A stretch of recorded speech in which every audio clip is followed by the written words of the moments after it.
Hi friends, ನಮಸ್ಕಾರ. ಮತ್ತೊಮ್ಮೆ ನನ್ನ ಚಾನಲ್ಗೆ ಸ್ವಾಗತ ಸುಸ್ವಾಗತ.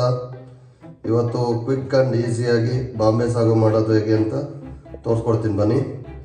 ಇದಕ್ಕೆ ನಾನು ತಗೊಂಡಿರೋ ಪದಾರ್ಥಗಳು: ಒಗ್ಗರಣೆಗಾಗಿ ಸಾಸಿವೆ, ಜೀರಿಗೆ, ಕಡಲೆಬೇಳೆ, ಉದ್ದಿನಬೇಳೆ. ಸೊ 2 ಮೀಡಿಯಮ್ ಸೈಜ್ ಈರುಳ್ಳಿ ಕಟ್ ಮಾಡ್ಕೊಂಡು ಇಟ್ಟಿದ್ದೀನಿ, 2 ಮೀಡಿಯಮ್ ಸೈಜ್ ಟೊಮೊಟೊ, ಒಂದು 6 ಮೆಣಸಿನ್ಕಾಯಿ, ಹಸಿ ಮೆಣಸಿನ್ಕಾಯಿ, ಸ್ವಲ್ಪ ಕರಿಬೇವು, ಕೊತ್ತಂಬರಿ, 2 ಆಲೂಗೆಡ್ಡೆನ ಕಟ್ ಮಾಡಿ ಬೇಯಿಸ್ಕೊಂಡಿದ್ದೀನಿ 4 ವಿಸಲ್ಲು. ಸೊ ಅದನ್ನು ಪೀಲ್ ಮಾಡಿ ಹಾಕೋದಷ್ಟೇ. ಆಮೇಲೆ ಇದಕ್ಕೆ ಇನ್ನೊಂದು ಸ್ಪೆಷಲ್ ಇದ್ರದ್ದು ಅಂದರೆ ಕಡಲೆ ಹಿಟ್ಟು. 3 ಟೇಬಲ್ ಸ್ಪೂನ್ ಅಷ್ಟು ಕಡಲೆ ತೊಗೊಂಬಿಟ್ಟು ಮಿಕ್ಸಿ ಜಾರಲ್ಲಿ ಗ್ರೈಂಡ್ ಮಾಡಿ ಇಟ್ಕೊಂಡಿದ್ದೀನಿ.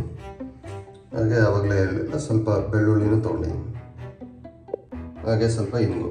ಬನ್ನಿ ಹೇಗೆ ಮಾಡೋದು ಅಂತ ತೋರಿಸ್ತೀನಿ. ಮೊದಲಿಗೆ ಗ್ಯಾಸ್ ಒಲೆ ಮೇಲೆ ಒಂದು ಪ್ಯಾನ್ ಇಟ್ಕೊಳ್ಳಿ. ಒಂದು 3 ಟೇಬಲ್ ಸ್ಪೂನಷ್ಟು ಎಣ್ಣೆ ಹಾಕೊತಾ ಇದ್ದೀನಿ. ನಂತರ ಸಾಸಿವೆ, ಜೀರಿಗೆ, ಕಡಲೆಬೇಳೆ, ಉದ್ದಿನಬೇಳೆ ಮೀಡಿಯಮ್ ಫ್ಲೇಮಲ್ಲಿ ಫ್ರೈ ಮಾಡ್ಕೊತಾ ಇದ್ದೀನಿ. ಸೊ ಇವಾಗ ಈರುಳ್ಳಿ ಹಾಕೊತಾ ಇದ್ದೀನಿ. ಅದರ ಜೊತೆಗೆ ಮೆಣಸಿನ್ಕಾಯಿ, ಕರಿಬೇವು, ಫೈನ್ಲಿ ಚಾಪ್ಡ್ ಬೆಳ್ಳುಳ್ಳಿ ಹಾಕ್ತೀನಿ. ನೀವು ಬೇಕಾದ್ರೆ ಶುಂಠಿ ಬೆಳ್ಳುಳ್ಳಿ ಪೇಸ್ಟ್ ಬಳಸ್ಬೋದು. 1 ಸ್ಪೂನ್ ಉಪ್ಪು ಹಾಕೊತಾ ಇದ್ದೀನಿ. ಈರುಳ್ಳಿ ಎಲ್ಲ ಫ್ರೈ ಆಗ್ತಿದ್ದಂಗೆ 1 ಸ್ಪೂನಷ್ಟು ಅರಿಶಿನ ಹಾಕೊತಾ ಇದ್ದೀನಿ. ಇದು ಒಳ್ಳೆ ಕಲರ್ ಕೊಡುತ್ತೆ ಸಾಗುಗೆ. ಈಗ ಚೆನ್ನಾಗಿ ಫ್ರೈ ಆಗಿದೆ, ಒಂದು 2-3 ನಿಮಿಷ. ಸೊ ಇವಾಗ ಟೊಮೊಟೊ ಹಣ್ಣು ಹಾಕ್ತಾ ಇದ್ದೀನಿ.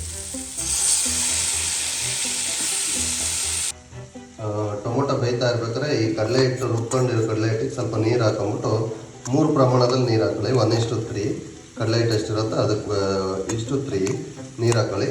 ನೀರು ಹಾಕೊಂಬಿಟ್ಟು ಗಟ್ಟಿಲ್ಲದೆ ಅದನ್ನು ಕಲಿಸ್ಕೊಳ್ಳೋಣ. ಟೊಮೊಟೊನ ಫ್ರೈ ಆಗಿದೆ. ಇವಾಗ ಈ ಮಿಶ್ರಣನ ಹಾಕೋಬೋದು, ಕಡಲೆ ಹಿಟ್ಟಿನ ಮಿಶ್ರಣ.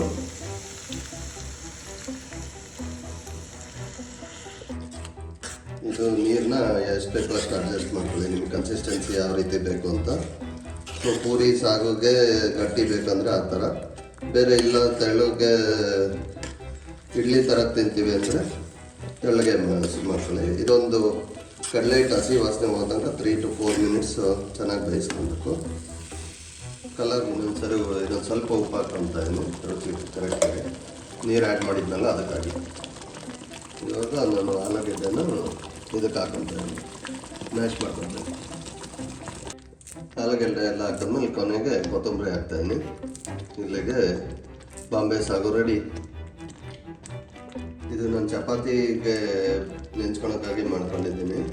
ಈಗ ನೀವು ಟ್ರೈ ಮಾಡಿ, ಇವತ್ತು ಇಲ್ಲ ನಾಳೆ ಯಾವಾಗ ಅಥವಾ ಟೈಮ್ ಸಿಕ್ಕಾಗ ಟ್ರೈ ಮಾಡಿ. ಈಸಿಯಾಗಿದೆ ಮತ್ತು ಹೇಗಿದೆ ಅಂತ ತಿಳಿಸಿ. Thank you for watching. Bye.